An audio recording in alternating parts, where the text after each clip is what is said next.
مشتاق احمد صاحب، ہمیں پتا ہے کہ آپ اس وقت ہمارے ساتھ ٹیلی فون لائن پر ہیں، آپ کے پاس ہم ابھی آئیں گے۔ ڈاکٹر سلطان بشیر صاحب سے میں پوچھنا چاہتا ہوں کہ جو بھی گفتگو ہم کر رہے تھے، جو آپ نے جواب دیا بڑا اچھا خوبصورت، کہ جس کے مطلب کسی چیز سے یہ ثابت نہیں ہوتا کہ حضرت مسیح علیہ الصلوۃ والسلام کو انگریز نے کوئی سپورٹ کی یا ان کو کھڑا کیا یا غیر ضروری طور پر جانبداری کی ان کی۔ تو اس پہ ایک اگر تھوڑا سا ہمیں یہ بھی بتائیں، میں لوگ جو کنفیوز کرتے ہیں نا، وہ عیسائی مذہب کو اور انگریز کو ایک ہی حیثیت کے دو نام سمجھتے ہیں، تو آپ ہمیں کچھ اور بھی اس موضوع پہ تھوڑی سی روشنی ڈالیے گا۔ شروع میں نے بس عرض کیا تھا کہ جہاں تک تو عیسائی مذہب کا سوال ہے، حضرت مسیح موعود علیہ السلام نے ہندوستان کو دارالحرب سمجھا ہے، اور آپ نے یہ فرمایا کہ جو جہاد ہے اس زمانے میں وہ قلم کا جہاد ہے، اور اس میں آپ نے یہ فرمایا کہ میرا نام اللہ تعالیٰ نے سلطان القلم رکھا ہے اور مجھے ذوالفقار علی بھی کہا ہے۔ تو جہاں تک عیسائیت کے غلط اور باطل نظریات کا سوال ہے، حضرت مسیح موعود علیہ السلام نے پوری شدت کے ساتھ اس کی تردید کی ہے، اور جیسا کہ میں نے عرض کیا ہے کہ اس زور کے ساتھ اور اس شاندار طریقے سے وہ جنگ لڑی ہے کہ اپنے تو اپنے بیگانے بھی اس پر اشش کر اٹھے، اور اس کے بارے میں پرانے لوگ بھی اور آج کل کے علماء بھی حضرت مسیح موعود علیہ السلام کی تعریف کرنے پر مجبور ہیں۔ اس سلسلے میں پچھلے دنوں میں پاکستان میں ڈاکٹر اسرار صاحب، اب وہ فوت ہو چکے ہیں، ان کا ایک پروگرام آیا تھا، انہوں نے اس بات کا بڑے کھل کے اس ٹی وی چینل کے اوپر یہ بات کی تھی کہ مرزا غلام احمد صاحب نے پادریوں کے ساتھ جو لڑائی لڑی، اس نے مسلمانوں کا ان کو ہیرو بنا دیا۔ تو یہ بات تو آج کل کے علماء بھی مان رہے ہیں۔ میں جو پہلی اپنے جو ہم بات کر رہے تھے، میں نے عرض کیا تھا کہ 1899 میں جماعت احمدیہ کا قیام ہوا ہے۔ اس سے پہلے کی تحریرات مسلمانوں کی یہ ظاہر کرتی ہیں کہ انگریزی حکومت کی انہوں نے اس لیے تعریف کی ہے کہ اس نے مذہبی آزادی دی ہے۔ جہاں تک انگریز کی مذہبی آزادی دینے کا سوال ہے، جہاں تک انگریزوں کے امن دینے کا بات ہے، انصاف دینے کی بات ہے، تو حضرت مسیح موعود علیہ السلام نے اس لحاظ سے حکومت انگریزی کی تعریف فرمائی ہے۔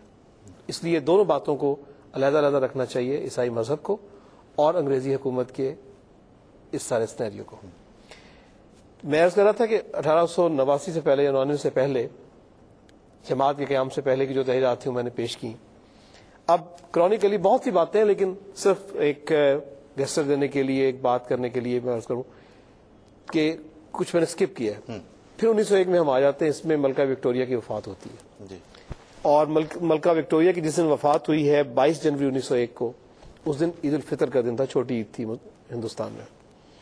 اور مسلمانان ہند نے اس پر اپنے بھرپور جذبات کا اظہار کیا، اور سب سے مؤثر ترجمانی جو ہے وہ مفکر پاکستان جناب علامہ اقبال صاحب نے کی، اور انہوں نے 10 صفحے کا ایک مرثیہ لکھا اور اس کا نام رکھا اشک خون، اور ایک ماتمی جلسے میں پڑھا۔ وہ سارا تو میں نہیں پڑھ سکتا، وقت کے لحاظ سے میں 4-5 شعر پڑھ لیکن ہم اپنے ناظرین کو یہ آفر کر سکتے ہیں کہ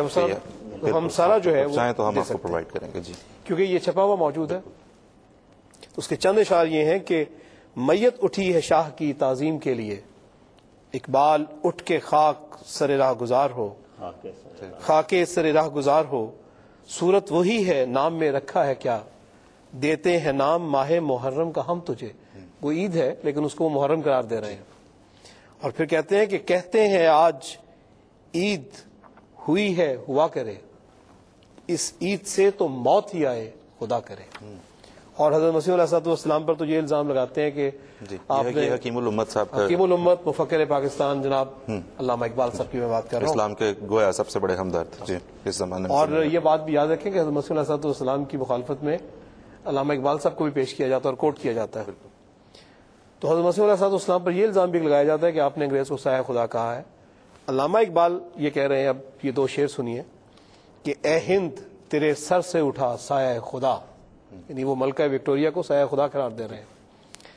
اے ہند تیرے سر سے اٹھا سایہ خدا، اے غم گسار تیرے مکینوں کی تھی گئی،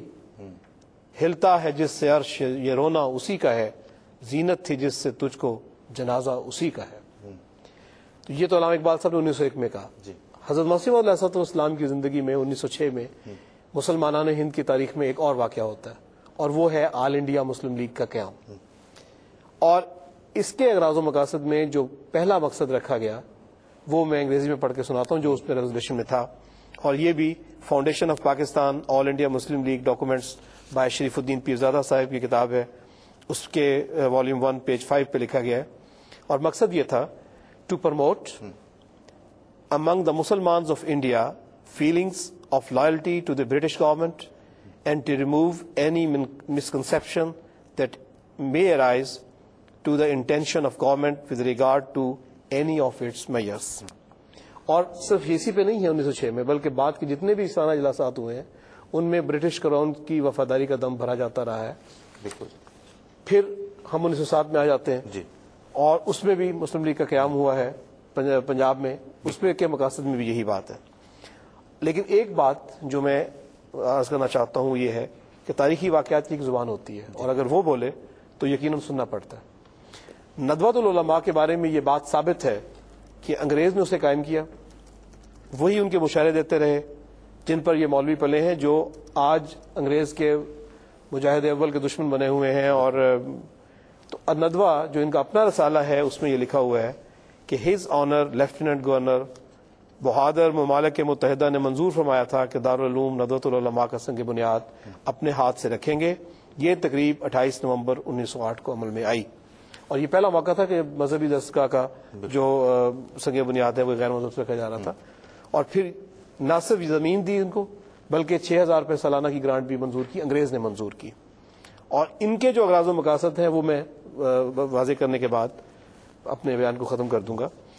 وہ یہ ہے کہ ندوہ، اور یہ بھی لکھی ہوئی بات موجود ہے ان کے اپنے رسالے میں، کہ ندوہ اگرچہ پالیٹکس سے بالکل الگ ہے لیکن چونکہ اس کا اصلی مقصد روشن خیال علماء کا پیدا کرنا ہے، اور اس قسم کے علماء کا ایک ضروری فرض یہ بھی ہے کہ گورنمنٹ کی برکات حکومت سے واقف ہوں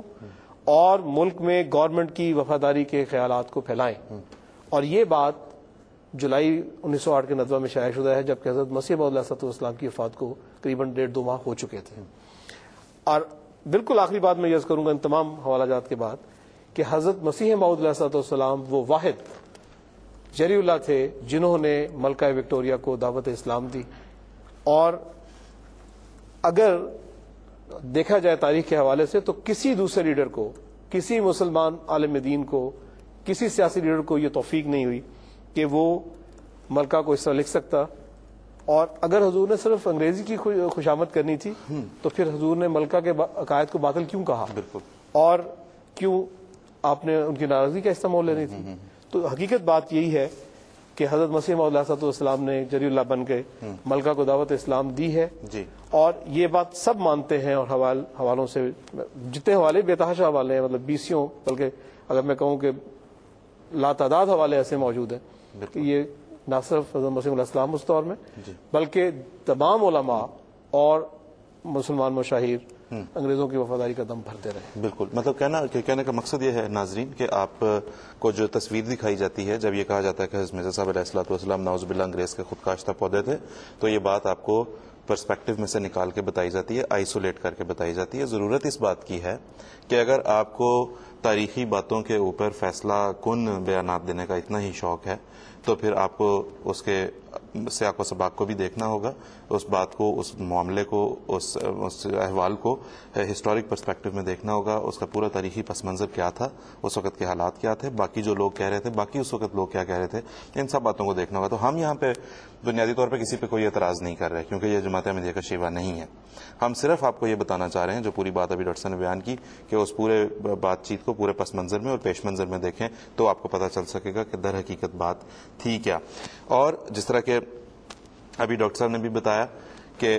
in like other Muslim leaders, حضرت مسیح موعود علیہ الصلوۃ والسلام نے تو ملکہ کو دعوت اسلام دی. یہ دعا کی جو جلسہ تھا جبلی کا اس میں کہ اللہ تعالیٰ ملکہ برطانیہ کو کا انجام جو ہے وہ لا الہ الا اللہ محمد رسول اللہ پر ہو. آپ نے یہ فرمایا کہ ہم چاہتے ہیں کہ جو ہے وہ لندن میں ملکہ برطانیہ جو ہے وہ ایک جلسہ مذاہب کا اہتمام کریں. تو اگر آپ نے غیر مشروط ان کی فرما برداری اور اطاعت کرنی تھی تو آپ کو پھر وہ جلسہ مذاہب کی بھی کہنے کی بھی کیا ضرورت تھی. تحفہ کیسریہ حضرت مسیح موعود علیہ الصلوۃ والسلام کی ایک کتاب ہے جو کہ آپ الاسلام پر جا کر دیگر کتب کی طرح الاسلام پر جا کر پڑھ سکتے ہیں. حضرت مسیح علیہ السلام کی کتب کے سلسلے میں ہم بتایا کرتے ہیں آپ کو کہ ہماری ویب سائٹ www.alislam.org پر جائیں. آج آپ دیکھ رہے ہیں جو اس وقت آپ کو لوور تھرڈ نظر آ رہی ہے, اس پہ